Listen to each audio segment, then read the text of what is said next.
என்னை புரிந்து கொள்ள யாருமே இல்லை என்று கவலைப்படும் ஆத்துமாவே, இன்று கர்த்தர் உங்களுக்கு சொல்லுவது 1 சாமுவேல் 16:7.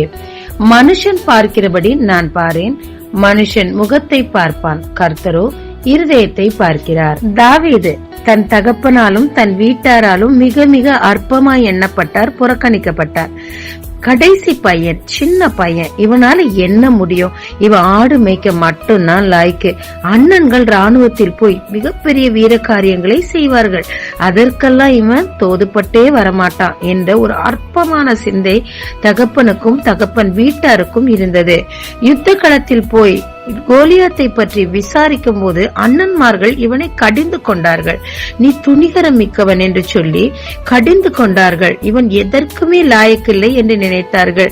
ராஜா கூட இவன் மிக மிக சிறிய பையன், எந்த தைரியத்தில் வருகிறான் என்ற சிந்தனையோடு கூட இருந்தார். ஆனால் தேவனோ இவனை அதிகமாய் வேல்யூ செய்திருந்தார்.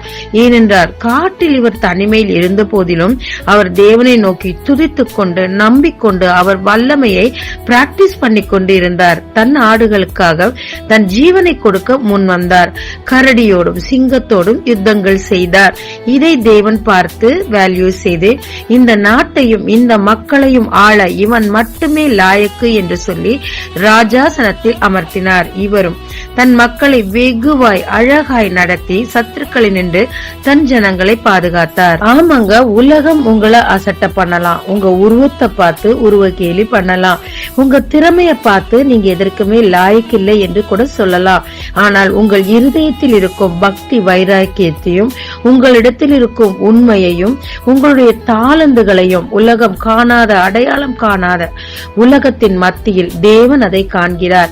அவர் கண்கள் உங்கள் இருதயத்தின் ஆழத்தை பார்க்கிறது.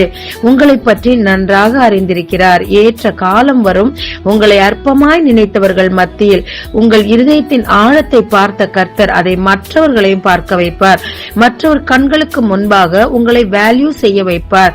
உங்களுக்குரிய மரியாதை, உங்களுக்குரிய கனம், உங்களுக்குரிய பதவி உயர்வு எல்லாவற்றையும் ஏற்ற நேரத்தில் கர்த்தர் கொண்டு வந்து சேர்ப்பார். ஜெபிக்கலாமாங்க. தேவரீர், உலகத்தால் நான் அற்பமாக எண்ணப்படுகிறேன். என்னுடைய படிப்பு கூட போதாது, திறமை இல்லை என்று எண்ணப்படுகிறேன், புறக்கணிக்கப்படுகிறேன். ஆனால் என் உள்ளிந்திரியங்களை ஆராய்கிற கர்த்தாவே, என்னை ஏற்ற நேரத்தில் உயர்த்தி மற்றவர் கண்களுக்கு முன்பாக மகிமைப்படுத்துவீர், என்னையும் பயன்படுத்துவீர் என்று நம்பி காத்திருக்கிறேன்.